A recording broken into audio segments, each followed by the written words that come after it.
காலையில வந்து ஃபர்ஸ்ட் வந்து ரஞ்சித் அவர்களையும் இந்த பக்கம் வந்து சௌந்தர்யா அவர்களையும் தான் ஃபர்ஸ்ட் சூஸ் பண்றாங்க ஸ்வாப் பண்ணும் அப்படின்னு சொல்லி. கரெக்டா? அப்போ வந்து அந்த இடத்துல பிக் பாஸ் ஒரு கேம் விளையாண்டார். ஆனா யாருமே எதிர்பார்த்திருக்க மாட்டாங்க. அவங்க ஒத்துக்கல, எதிரணியில இருக்கிறவங்க ஒத்துக்கல அப்படிங்கும் போது இது மாற்றப்படாது, போயிட்டு வேற பேரை சூஸ் பண்ணிட்டு அப்படின்னு சொன்னதெல்லாம் வேற லெவல்ல விளையாண்டாரு பிக் பாஸ். அவர் வச்ச பிளாட் அது. ஏன்னா இப்ப நாமினேஷன் ஃப்ரீ பாஸ்க்கு இவங்க என்னதான் யோசிச்சாலும் ஓகே, இவங்க ஒன்று யோசிக்கிறாங்க பாத்தியா, இவங்களை மாத்தணும் அவங்கள மாத்தணும்னு சொல்லி. இப்போ strategy is not from one side. ஒரு பிரெயினை மட்டும் நீ யூஸ் பண்ணி நீ ஒரு ஸ்ட்ராட்டஜி பண்ண முடியாது.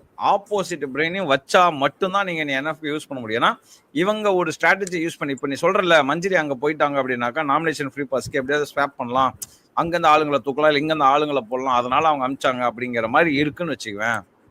வேலைக்கு ஆகாது. ஏன்னா இங்க ஆப்பு வச்சாரு பிக் பாஸ். எப்படி ஆப்பு வச்சு